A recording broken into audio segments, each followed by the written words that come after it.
What's happening? Will Freeman, RevolutionaryLifestyleDesign.com, coming at you today to talk about how to understand life, the frame of combat versus cooperation. Okay, so as all frames, they're just a model. The map is not the territory, but this is a really, really useful frame that I've found for understanding life, and that life is one part combat or competition and one part cooperation. Okay, and those two principles are always active, and oftentimes they are it's sort of the yin and the yang thing. They are in opposition to each other, but then you've got a little bit of combat and cooperation, a little bit of cooperation and combat type of thing. But a lot of people do not want to accept that. Okay, they want to live in cooperation. They want to think that there will be some type of utopia where people would be able to live in harmony and, not compete with each other, and there will be equality of outcome. And the reality is that is just not the case. I don't think it can ever be the case unless you seriously tinker with human DNA. And even then, I do not see it. I see that is not the way that this world is set up, whether we like it or not.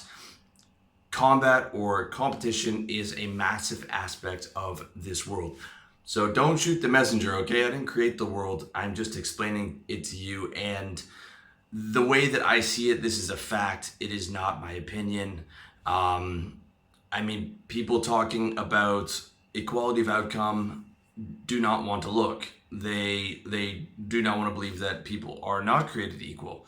And animals and people are not created equal. And every single thing in this world is different from another thing. Okay, even if you have an identical twin, you and your identical twin are not equal. Sometimes someone's going to be a bit taller, someone might be a bit better looking, someone might be smarter, on and on and on.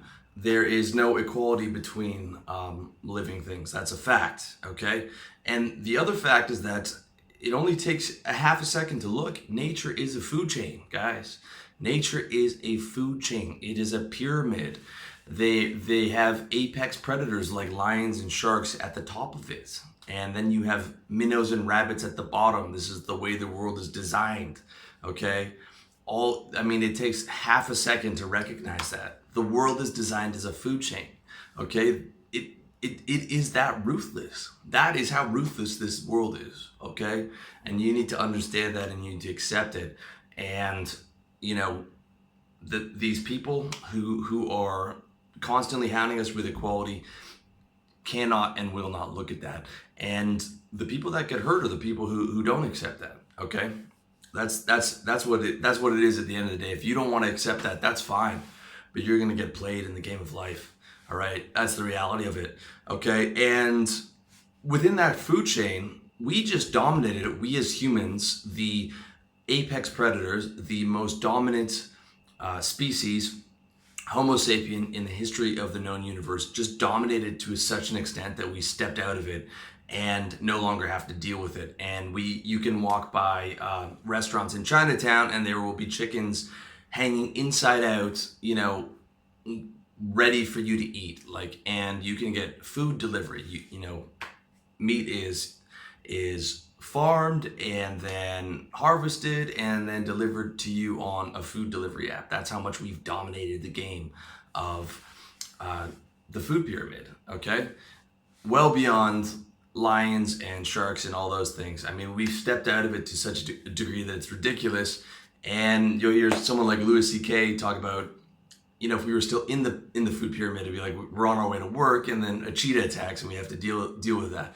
But we stepped out of the food chain because we just dominated it so much. We competed so well, and we became so intelligent, and we got all these tools, and we could wipe out the entire food chain if we wanted to. Okay, so the other animals exist because they are food to us. All right, we could wipe out the food chain if we wanted to. We have that much power. That is the reality, okay? So we're the most dominant predator of all time, and that allows for this life of luxury that we have, okay? To even discuss these things, to even discuss these philosophical concepts, to have YouTube, to have Twitter, to have to be able to stay in your room and be air conditioning, to be able to protest against what you think is inequality. That exists because we're the most ruthless predator of all time. We outcompeted everything, okay? The life of luxury that we allow for right now is because of that very fact. The rabbit doesn't have that luxury, okay? The rabbit doesn't have that luxury at all. It doesn't have air conditioning, it doesn't have Food Panda to deliver food to it, and it definitely does not have the luxury to protest, all right?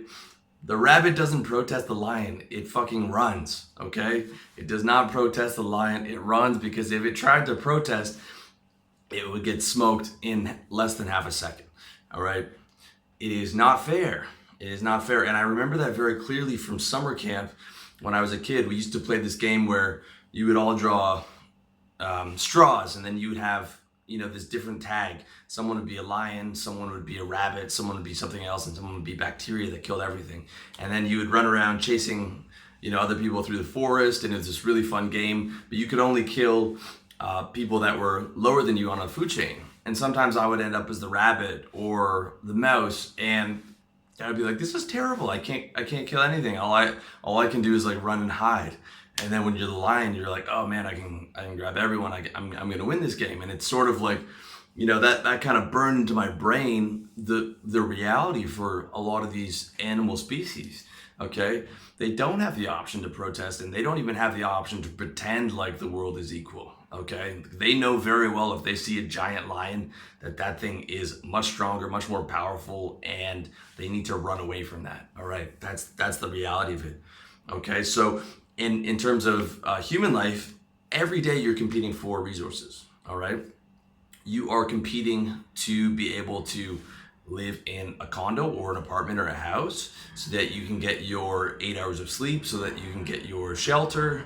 You are competing to be able to have the money to be able to drink fresh water, to be able to eat, to be able to get more status, which in turn oftentimes will get you more resources.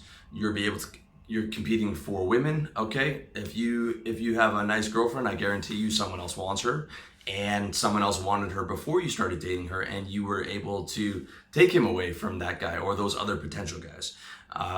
You're competing for currency, you're competing for jobs, you're competing for promotions, you're competing for everything, okay? At the end of the day, this is the reality. This is why I'm telling you guys to play the game of life. Because if you're not playing, you're getting played. All right. You need to eat living things to survive. All right. The vast majority of people on the planet are meat eaters. We evolved to be meat eaters. That's why we have sharp teeth and all these different things. And we are still exercising our right at the top of the food chain, eating meat. Okay. If you are on the ethical side and you're a vegetarian or you're a vegan, you are still eating vegetables. Studies have shown that plants can communicate, that obviously plants are alive, and 100 years from now, I would bet that we will be able to see that plants are sentient and that maybe they can feel as well. I would not be surprised if that were proven the case. So at any given point, you are living off of other living things. That's the reality of the game, okay? And whether it's a client in business, girlfriend, a new business, a promotion, food, you're always in competition. Okay, you cannot remove that from the equation. And I'm not saying that I like this. All right, I wish we could all live in heaven and have all these, just run around singing Kumbaya and have everything without having to compete. But that's just not the reality. So please don't shoot the messenger. Okay. So, but that's only part one, all right? Part two is there is cooperation as well. So it's not a left versus right thing. It's not, Darwinian and versus, lack of spirituality. There is cooperation, okay? We evolved to live in these hunter-gatherer tribes, and we would compete for food and resources against other tribes, but within our tribe, we would cooperate, okay? Everyone had a job, the wealth was shared, and we lived a life of cooperation with each other, okay? And people help each other all the time. There are random acts of kindness all the time. There are people running into burning buildings to save random strangers. There are all kinds of nice things. There's all kinds of cooperation. There's all kinds of lovely, kind human behavior. There is a spiritual aspect, which is beyond the scope of this video, that I believe in. Okay. And I'm not denying cooperation, and it's a beautiful thing. But the world will not be sitting around singing Kumbaya anytime soon. I don't believe that war is going anywhere. I don't believe that fierce competition over resources is going anywhere. I believe that the world will continue on with both the aspects of competition and cooperation. So the question is, what do you do with this knowledge? All right, and this is very important.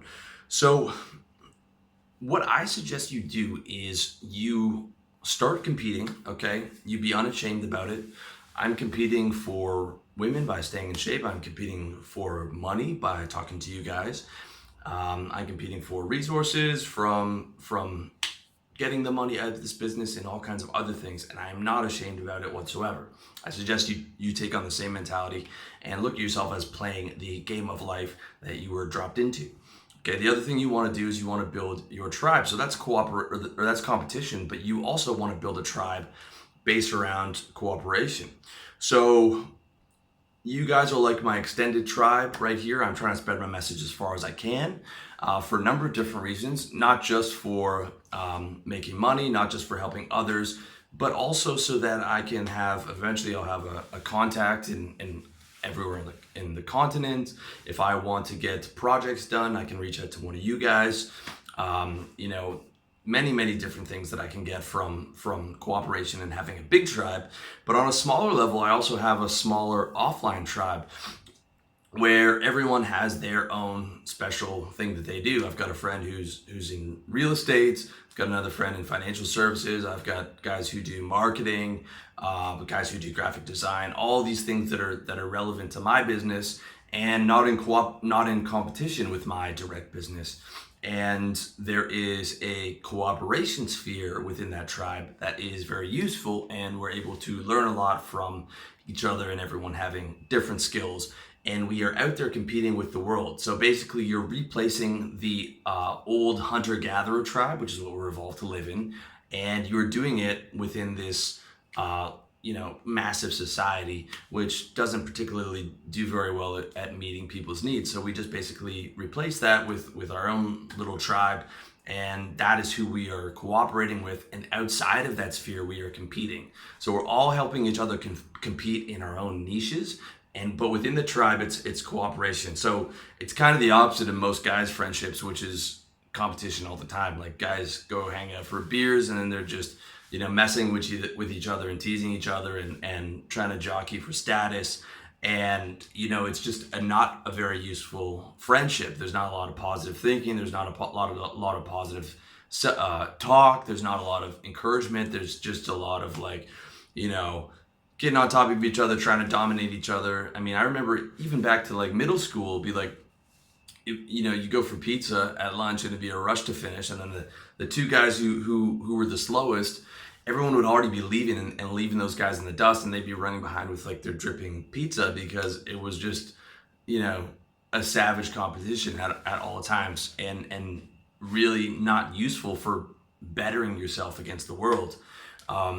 You really have to be careful on who you bring into your tribe. You want only positive people, encouragement, no negative people, no neutral people, no low energy people, no people who aren't ready to win. And then within the tribe, it's all about cooperation, right? I